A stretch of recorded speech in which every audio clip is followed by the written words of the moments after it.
All right, everybody. So we have an update on the whole Ghost of Yotei situation. We now have an official apology from one of the co-CEOs of Sucker Punch. We're gonna dive into this article here right now. Before we go ahead and do that, like, share, subscribe. Those of y'all who tuned into last night's first episode of the Drama Hour, thank y'all so much. If you are interested in all that, I will be leaving the link to that live stream in the description below if you want to take a look at it. We go live every Friday nights at 8 p.m. Eastern time. So tune in, lock in. We getting ready, people. Let's dive into this article right here. So this is over at Kotaku.com. Makes me wonder. Let's get into this.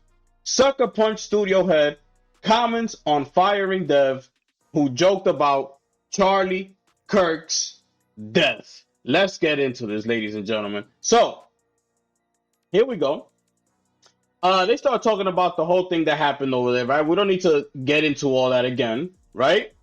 They start talking about Drew Harrison. So here it is. Let's start off here, okay? Sucker Punch artist Drew Harrison, a nearly 10-year veteran of the studio, posted, "I hope the shooter's name is Mario so that Luigi knows his big bro got his back." On the day of the assassination took place. Less than 24 hours later, she confirmed she'd been fired. Quote, "Drew Harrison is no longer an employee of Sucker Punch Productions." A spokesperson told Sony, for Sony, told Kotaku at the moment. Keep in mind, this was a spokesperson. Okay? So, let's get into this paragraph here. Quote, "The facts are accurate," Fleming told Stephen Tottilo's GameFile when asked about the situation. So this is why I pointed that out, that it was a spokesperson. So it wasn't directly from nobody at Sucker Punch or PlayStation or anything like that. It was a spokesperson for the company.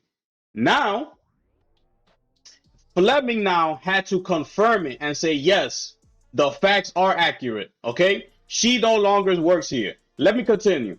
Drew's no longer an employee here. I think we're aligned as a studio that celebrating or making light of someone's murder is a deal breaker for us, and we condemn that, kind of in no uncertain terms. That's sort of our studio, and that's kind of where we are, okay? Let's continue on here. They show us a picture of the PlayStation YouTube page that has Ghost of Yotei The Hunt Begins trailer. Over 2,200 comments, and this is all you're seeing, right? Things of that nature. So let's continue here. Despite, we're on this paragraph. Despite Harrison's swift firing, angry internet users, you look at how they word this situation here, okay? Urged on by clout-chasing culture warriors like Mark Grums Kern, have been demanding Sony take action against any staff members who may have liked or reposted Harrison's comment, while also targeting other companies and their employees over potential anti-Kirk sentiment. That included Bethesda, which was accused of mocking the right-wing podcast supporters when they posted a clip from the Indiana Jones and the Great Circle of the famous Nazi puncher saying to a kitten, "You don't care too much about these fascists, do you?" It was later deleted. I want you to take a look at how they wording these things, okay? Because this shows you what side of the fence these people on. And they're clearly on that side of the fence with Sucker Punch. Let me keep going, though. We're here now. Microsoft gaming employees were also targeted, including by Elon Musk. We're aware of the views expressed by a small subset of our employees regarding recent events. The company announced in response on September 12th, quote, "We take matters like this seriously and we are currently reviewing each individual situation. Comments celebrating violence against anyone are unacceptable and do not align with our values. A spokesperson for the company declined to comment when asked if anyone had been fired from Microsoft following these allegations. So this was the Microsoft response when the whole thing with Bethesda. A spokesperson for the company said all this. Okay? So let me get to this last part here, because this is the icing on the cake. Okay? Quote, Sucker Punch is amazing and one of the last few bright shining lights in the game industry. Harrison posted this week. I still support them, and I cannot condone any animosity directed at them. It's truly all the best people, close quote. That is none other than Drew Harrison with her latest post. You listen to what she's saying. One of the last few bright shining lights. We all know what side of the fence she's on. We've all heard and seen what's been happening inside of Sucker Punch Studios with the hiring of Erica Shee. The list goes on. The hiring of the writers, of two of the main writers for Dragon Age the Veilguard to come work on Ghost of Yotei. This coming out here with Drew Harrison after all the unfortunate event that happened. The list just goes on and on, right? So when you look at her talking like this about the company that just fired her, quote, okay, because we don't even know what happened, but that lets you know, that should let you know that whatever's happening at Sucker Punch is toxic, bro. It's toxic. She still supports them. Everything is all good in the hood. When companies let you go, I'm not saying that you got to have some tours of animosity and go on a hate train and this, that, and the third, but it just seems to me like she's still going to rock with them because she knows what's happening behind the scenes.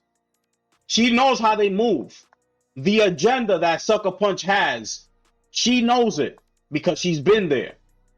So she's like, as long as y'all keep that and don't fold to the pressure, I'm rocking with y'all.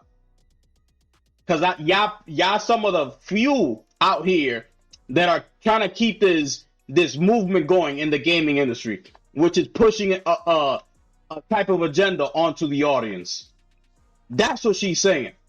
That's what she means by this. So when you look at the whole, now to answer the question, was this apology genuine or authentic, right? To that, I say no. Because you see when he said, he's talking like this, when he's talking like, we take things very serious over here, right? Making light of someone's murder is a deal breaker for us and things like that. Things aren't adding up. Actions speak louder than words. When that happened, he should have immediately put out a statement. That's the only way you let people know that what you stand for and what's a no tolerance policy that you have over at Sucker Punch. It would have let us know like this. But like, yo, Sucker Punch is not playing around. They really about it. The fact that it took this man 9 days after the incident happened, after the uproar is happening, all the hate comments under each YouTube trailer that they keep putting out, they see everything. They see it all. All the tweets, they see it all the articles. And no response. It took an interview from Kotaku for us to finally hear from the CEO of Sucker Punch to let us know what he thought about the situation. You see, these things don't add up. They don't align with each other. When you that highlighted sentence doesn't align with his actions. That's my problem with these people. So I answered the question. It's not a genuine apology. He just did it because he was asked the question. Like I said, if this was if that interviewer never asked him the question, he would have never even brought it up. You think about that. I, for 1 second, do not believe that if that interviewer was to forget to ask him about that, like he was gonna stop him and be like, "Oh, what? Real quick, I want to talk about the situation with Drew Harrison." He would not say that. He would have let the interview finish, got up from that chair, go about his day. So that's how I feel about this whole situation here, man. Okay. And real quick, I'm gonna transition over to something else about the game, right? That has come out at recently. Actually, we're gonna go over to techforgamers.com, and the budget for the Ghost of Yotei has been released. Now check this out. Now check this out. In an interview with GameFile paywall, Brian Fleming talked about how Ghost of Yotei had a very similar development timeline to that of its predecessor. Ghost of Tsushima cost around $60 million. So the sequel also had a similar budget. Okay? This is a huge step in a different direction, as the budgets used to be huge. For context, Marvel Spider-Man had a budget of $90 million, and Marvel Spider-Man 2 bumped up to $300 million. Similar trends were seen with The Last of Us and Horizon. So meaning that each sequel, as they come out, they increase the budget. Being that the original sold so good, what happens with the sequels? They add more money to it. It's natural. You do that in anything. It's not only in gaming. You do that with movies. If the original's so good, the sequel is definitely gonna get a bump, right? More money put into it because it's making a lot of money. Let's make the movie bigger. Let's make the game bigger, larger than life, open world, this, that, and the third, right? So on average, we saw a budget increase of over 200% with older sequels, which isn't the case anymore. This could be because many major companies are changing their approaches and decreasing budgets. If a game that costs $300 million fails, it costs the company a lot. While not a single player game, we saw this when Concord failed. Since then, Sony has been more considerate about budget and its game development policies. So that's it right there. So, the budget for Ghost of Yotei is $60 million, ladies and gentlemen. The same amount of Ghost of Tsushima. Now, it's not like Ghost of Tsushima was a flop. Everybody loved Ghost of Tsushima, including myself, right? That game sold very well. I believe it's up to correct me if I'm wrong, it might be up to 13 or 14 million copies sold. Ghost of Tsushima. It was a smash.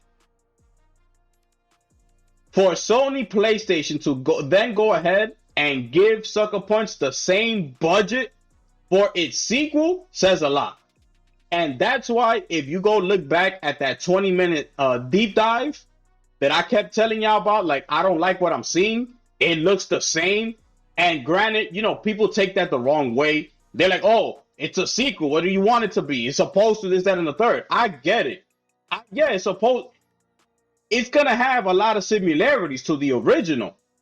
But where is that extra, oomph to it that's letting me know, okay, this is PS5 next gen. This is a budget increase in the game. I can see it in the gameplay. I don't see that. And I knew something was up because there's no way. I said, bro, I'm looking at the same exact game. The same is a copy and paste. Boop, boop. That's it. The only thing now is that Yotei is going to be running on the PS5. So obviously, he's going to take some advantages of the fast SSD, where she travels back and forth from her childhood to adulthood, which we've seen in the likes of Ratchet and Clank Rift Apart. When you smash that stone, that it turns light from light to dark with a smash of the stone or something like that. It's gonna do pretty much the same thing. But besides that, the game, it's the same. The mechanics look the same, every single thing, bro. And I knew something was up with this game. And there it is. So anyways, man, those are my thoughts on this whole situation. Y'all let me know how y'all feel about everything here, man. Like, share, subscribe. Make sure y'all pull up every Friday nights, 8 o'clock Eastern time for the Drama Hour with Gifted, people. Thank y'all so much. It's your boy, the Gifted One, and I'm gone.